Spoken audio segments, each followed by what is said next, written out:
Let's start with one fact nobody argues about. In 1885, the home insurance building rose over Chicago at 10 stories tall. It is still widely recognized as the first skyscraper, and its name is tied to William LeBaron Jenney. The story feels neat, official, and complete. It has a date, a place, a designer, and a clear role in architectural history. It is the kind of story textbooks love because it sounds settled. But the real question starts where that clean version ends. Not whether the building existed. Of course it did. Not whether the plans were drawn. Not whether the structural theory made sense on paper. The harder question is how they actually pulled it off in the physical world. How did they quarry and move that much stone? How did they produce, transport, and shape the steel with the tools of that era? How did they lift, align, and permanently secure millions of pounds of material with the kind of precision that still earns respect today? This was an age of horse-drawn delivery, hand-mixed mortar, and limited electrical infrastructure. And yet the result was astonishingly exact. That is where the discomfort begins. We have the official story of the first skyscraper. What we do not seem to have is a satisfying explanation for how it was truly built. This is where the image record starts to feel less reassuring. To be fair, the problem is not that there are too few photographs. That alone would prove nothing. Photography in the late 19th century was still expensive, slow, and nowhere near as common as it would later become. So yes, a limited visual record can be explained. That part is reasonable. What is harder to explain is the pattern of what is missing. We have no shortage of images of finished buildings. We have exterior shots with incredible detail. We have proud facades, elaborate entrances, interior halls, ornamental ironwork, carved stone, polished lobbies, and decorative features photographed from every flattering angle. We also have portraits of architects, financiers, and public officials. We have newspaper coverage, opening ceremonies, speeches, and civic celebration. What we do not seem to have, at least not in the density we should expect, is the messy middle. Where is the full visual chain from foundation to completion? Where are the awkward transitional stages? Where are the failed attempts, the corrections, the patched solutions, the half-built structural problems, the evidence of a method being learned in real time? Where are the intermediate technical records, the working notes, the documentation of specialized labor crews who would have made these projects possible? That is what makes this feel incomplete. Real progress usually leaves fingerprints. Aviation did. Steam power did. You can trace those technologies through crude beginnings, repeated mistakes, and slow refinement before the breakthrough moments arrived. But with some of the great construction achievements of the late 19th century, we are handed the triumph while much of the apprenticeship phase seems strangely thin. That is the gap here. Not no record. Selective record. And the missing pieces happen to be the very ones that would best explain how these buildings were actually brought into existence. By this point, the question is no longer about one building in one city. It becomes much harder to dismiss when the same pattern starts showing up across the world. Take the Flatiron Building in New York, completed in 1902. 22 stories. Steel frame, limestone, terracotta. Even now, it has that strange effect some buildings create where your eyes accept it, but your body almost does not. It feels too sharp, too narrow, too vertical, as if gravity should have objected more strongly than it did. Then look at the Rialto Building in Melbourne, finished in 1888. 8 stories, dense Gothic Revival detail, rising in what was still a relatively young colonial city. And it is not just those two. The pattern keeps widening. São Paulo, Cairo, Buenos Aires, Shanghai, Bombay, different continents, different climates, different labor pools, different levels of industrial development, different supply realities, and yet within roughly the same historical window. These cities all produced monumental buildings with large-scale ambition, thick ornament, and a level of completion that feels almost too confident. That is where the real coordination problem begins. If one city had done this, we could call it a local breakthrough, a special case, a rare burst of talent, money, and timing. But when the same kind of architectural confidence appears again and again across very different urban worlds, the question gets bigger. How did so many places arrive at this level at nearly the same time? That is what turns a local curiosity into something larger, not a single anomaly, but a repeating pattern. And repeating patterns are harder to wave away, because they suggest that somewhere behind the visible buildings, there may have been a shared system, a shared knowledge base, or something more connected than the official story usually admits. This is the point where the mystery stops being abstract and becomes mathematical. Take Biltmore Estate in Asheville. Construction began in 1889. The scale alone is enough to slow you down. 35 bedrooms, 43 bathrooms, a banquet hall with a ceiling rising about 70 feet. Even on paper, it sounds excessive. In physical reality, it sounds almost unreasonable.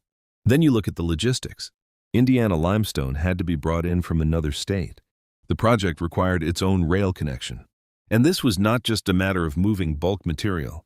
Thousands of details had to be carved, fitted, adjusted, and finished by hand.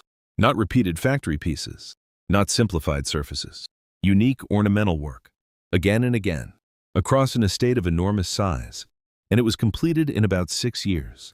That is where the labor question becomes impossible to ignore. No modern power tools, no CAD, no laser levels, no contemporary prefabrication systems. At peak periods, accounts describe a workforce of around 1,000 people. But is 1,000 really enough? More importantly, how many of those were genuinely elite craftsmen? How many were skilled stoneworkers, carvers, fitters, finishers, and installers operating at a level high enough to make this possible? Because that kind of skill does not appear overnight. A great stonemason is usually the result of years of training, sometimes a decade or more. You cannot simply summon hundreds of them out of nowhere because a wealthy client has a deadline. So where did that depth of ability come from? A skill base like this should leave signs of lineage, guild structure, apprenticeship chains, workshop culture, training centers, records of masters and students. Where is that tradition in the archive? Money can explain scale.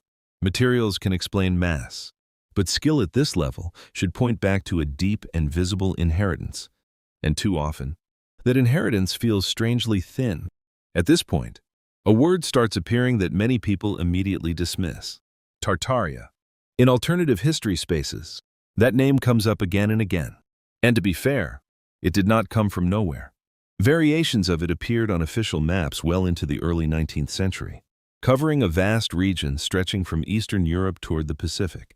On those maps, you can find names like Great Tartary, Chinese Tartary, and Independent Tartary.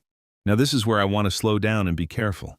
I'm not saying Tartaria was a hidden empire that built every post office, cathedral, or skyscraper on Earth.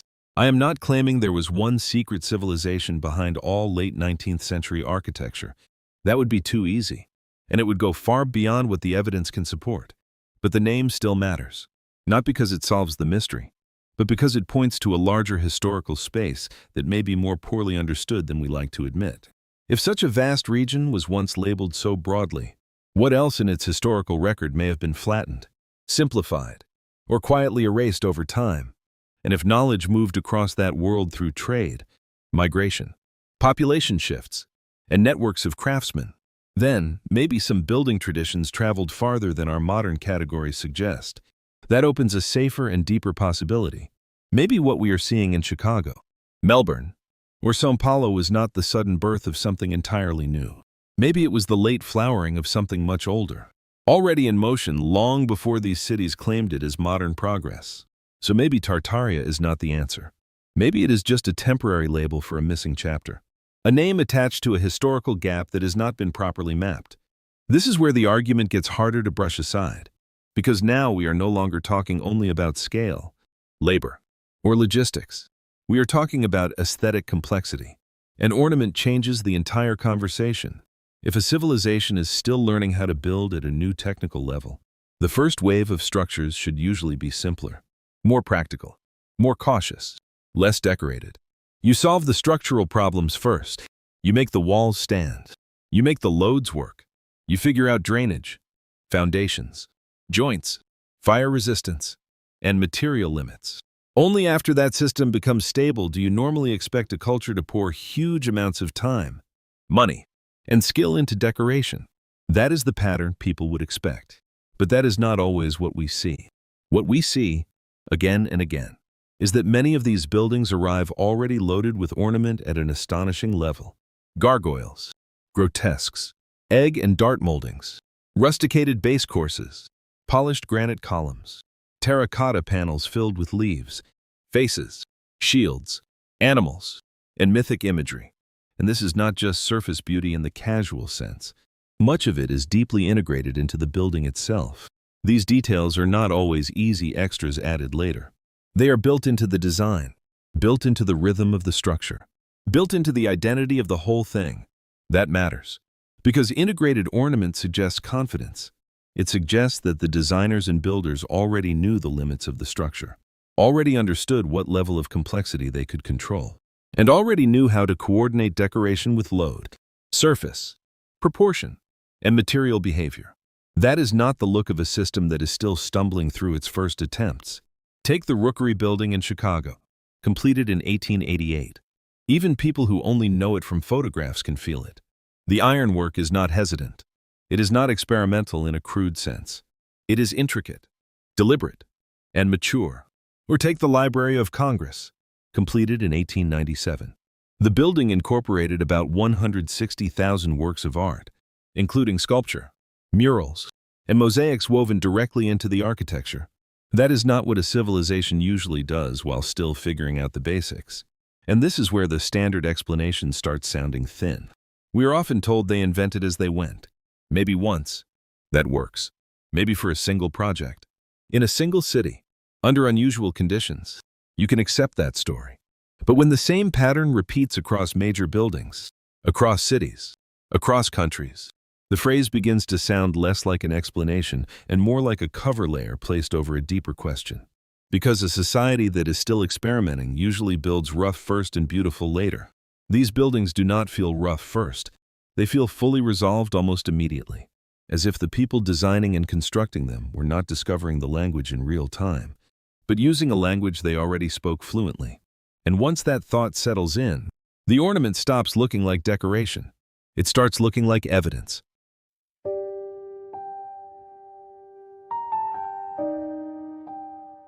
So after all of this, what are we left with? Not a clean answer. Not a dramatic confession hidden in a vault. Not one final document that solves everything in a single stroke. What we are left with is a pattern. And sometimes a pattern is more disturbing than a conclusion. Because once you step back and gather the pieces, the same pressure points keep returning. The records are not absent in a total sense.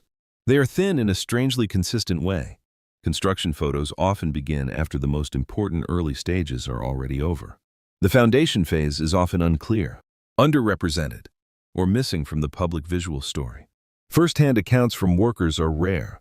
Skilled subcontractors appear in ledgers and payment books, but many of them seem to vanish from history as soon as the building is done. The workshop records are thin. The apprenticeship archives are thin. The guild-style documentation that should help explain the craft pipeline is often hard to locate, fragmented, or missing from the popular record entirely. That does not automatically mean the record was destroyed. There is another possibility, and in some ways it may be even more unsettling. What if much of this knowledge was never stored in the kind of formal bureaucratic system we now expect? What if the most important part of the tradition lived in bodies, not on paper, in the trained eye, in the hand? In repeated motion, in oral teaching, in practical habits passed from master to apprentice without producing the kind of administrative archive modern researchers hope to find. If that were true, the historical trail would look exactly the way it often looks now. Fragments, names without biographies, skills without schools, evidence of mastery without a clear written chain showing where that mastery came from. And then the coordination problem comes back one last time. The 19th century did not have the world we have now. There was no internet. Telegraph systems could send messages, but they could not send full craft knowledge or construction understanding in any rich practical sense. International mail was slow. Travel was harder. And yet cities on different continents began producing buildings that shared not just ambition, but a visual language, similar proportions, similar ornament logic, similar ways of weaving structure and decoration together so tightly that one seemed to depend on the other. The official explanation usually points to architecture schools, especially Beaux-Arts influence, and that certainly explains part of the picture. It can help explain design vocabulary. It can help explain why certain styles appeared in multiple cities. It can explain taste at the top. But design language is not the same thing as execution. A school can explain why someone drew a column a certain way. It does not fully explain the existence of enough highly trained craftsmen to carve it, cast it, fit it, polish it, integrate it, and repeat that process across city after city at extraordinary scale. That gap matters. Because this story is not only about architects, it is about the invisible human machinery behind them. The stoneworkers, modelers, casters, fitters, finishers, ornamental metal workers, and specialist crews whose names often survive only as brief entries in accounting records.